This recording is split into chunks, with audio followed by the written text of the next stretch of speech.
অসাধারণ একটা ভর্তার রেসিপি নিয়ে চলে আসলাম আপনাদের সামনে।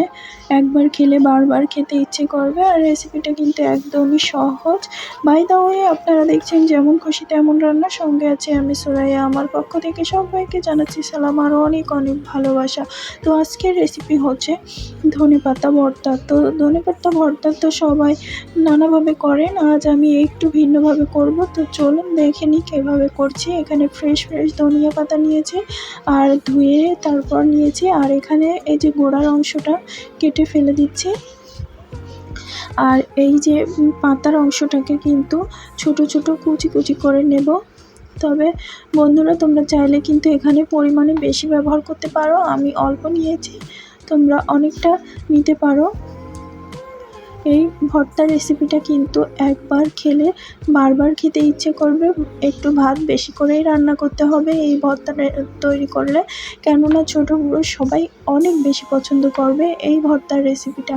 খুবই কম মশলা দিয়ে তৈরি করেছি। ভর্তায় কিন্তু অনেক ধরনের মশলা দিলে ভালো লাগে, বাট আজকের এই ভর্তার রেসিপিটা কিন্তু মাত্র আমি 3-4টে উপকরণ দিয়েই করেছি।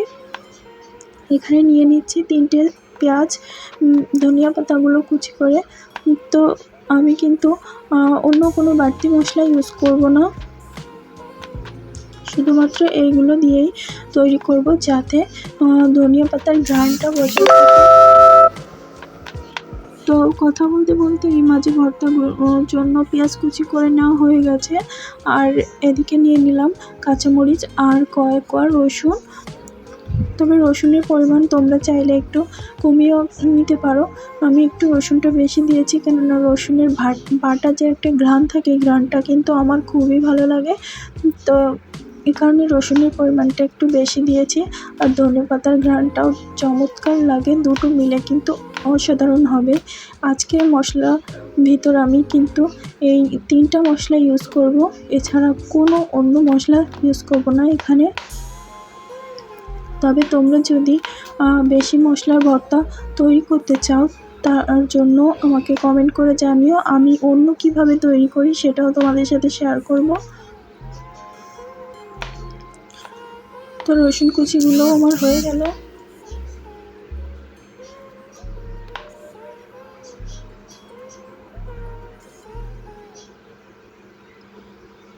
আর এখন চলে যাব চুলায়। তো চুলায় আমি আগে একটা হাঁড়ি বসিয়ে দিয়েছি আর একটু সরিষার তেল দিয়ে দিলাম। সরিষার তেল দেওয়ার পরে এর ভিতর দিয়ে দিচ্ছি কয়েকটা কাঁচা ঝাল, আর কুচিয়ে রাখা রসুনগুলো দিয়ে দেবো, পেঁয়াজগুলো। তো এই 3টে মশলা দিয়ে একটু ভাজা ভাজা করে নেব। আগে এদের কাঁচা গন্ধটা চলে যাওয়া পর্যন্ত অপেক্ষা করব। তবে তোমরা কিন্তু এখানে তেলের পরিমাণটা কমিয়ে ইউজ করবে, বেশি করবে না। বেশি করলে কিন্তু তেলে ভাব হবে। তো আমার মনে হয় কম তেলে রান্না করাই বেশি ভালো। তো এই কারণে আমি এখানে অল্প করে তেল ইউজ করেছি।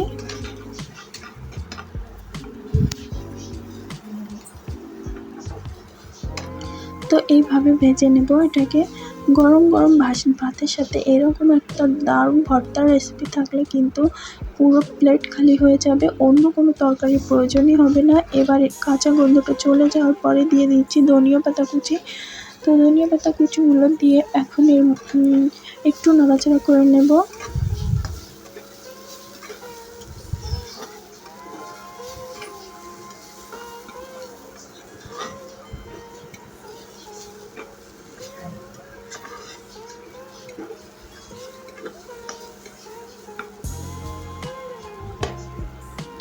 দিয়ে এখন এর ভেতর শুধুমাত্র কালারের জন্য একটু হলুদ আর স্বাদের জন্য একটু লবণ ব্যবহার করব। হলুদটা দিলে কিন্তু সবুজ কালারটা বজায় থাকবে, দেখতে অনেক কিউট লাগবে, এই কারণে আমি হলুদটা ইউজ করেছি। তবে তোমরা যদি চাও হলুদ ইউজ করবে না, তাহলে স্কিপ করতে পারো, কোনো সমস্যা নেই। তো এরপর আমি নেড়ে চেড়ে নিচ্ছি। ধরো 5 থেকে 6 মিনিট মতো এটাকে একটু লো ফ্লেমে নেড়ে চেড়ে নিচ্ছি। তো বন্ধুরা, তোমরা ভিডিওটা শুরু করার প্রথমে প্লিজ একটা লাইক দিয়ে ভিডিওটা কন্টিনিউ করো। তোমরা অনেকেই ভিডিও দেখো বাট লাইক দিতে ভুলে যাও, তাই তোমাদের লাইক দেওয়ার জন্য মনে করিয়ে দিই। আর দেখো এদিকে আমার ভাজাও হয়ে গেছে, এখন এটাকে শিলপাটায় নামিয়ে নিয়েছি। তো এখানে তোমরা যদি বাটাবাটি ঝামেলা না করতে চাও তাহলে এই সমস্ত উপকরণগুলো তোমরা ব্লেন্ডারে দিয়ে দিতে পারো। দিলে তোমাদের আর বাটাবাটি ঝামেলা করা লাগবে না, বাট আমি সেটা করছি না, কেননা শিলপাটায় বেটে ভর্তা খেতে সব থেকে বেশি টেস্ট লাগে। এই কারণে আমি শিলপাটাতেই বেটে নিচ্ছি। তবে তোমরা যদি ঝামেলা না করতে চাও তাহলে কিন্তু তোমাদের জন্য ওই অপশানটাই আছে যে ব্লেন্ডারে ব্লেন্ড করে নেবে। তো একটু সময় নিয়ে এটাকে বাটাবাটি করে নেব।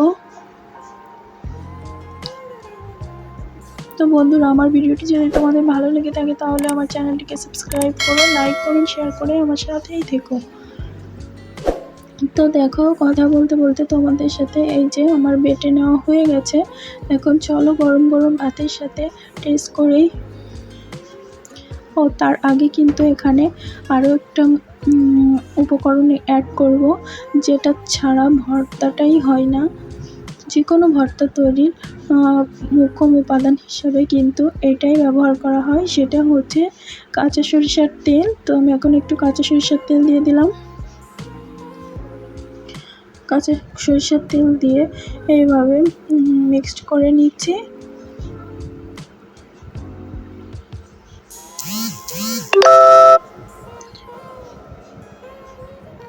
তো এবার আমি গরম গরম ভাতের সাথে এটাকে পরিবেশন করব। চলো।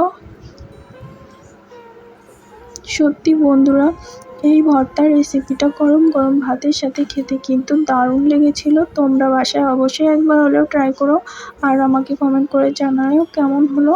বাই দ্য ওয়ে, আপনারা দেখছিলেন যেমন খুশি তেমন রান্নার, সঙ্গে ছিলাম আমি শ্রেয়া। আজ এই পর্যন্তই, দেখা হবে নেক্সট এপিসোডে নতুন কোনো রেসিপির সাথে। ততক্ষণ সবাই ভালো থাকবেন, সুস্থ থাকবেন। আল্লাহ হাফেজ।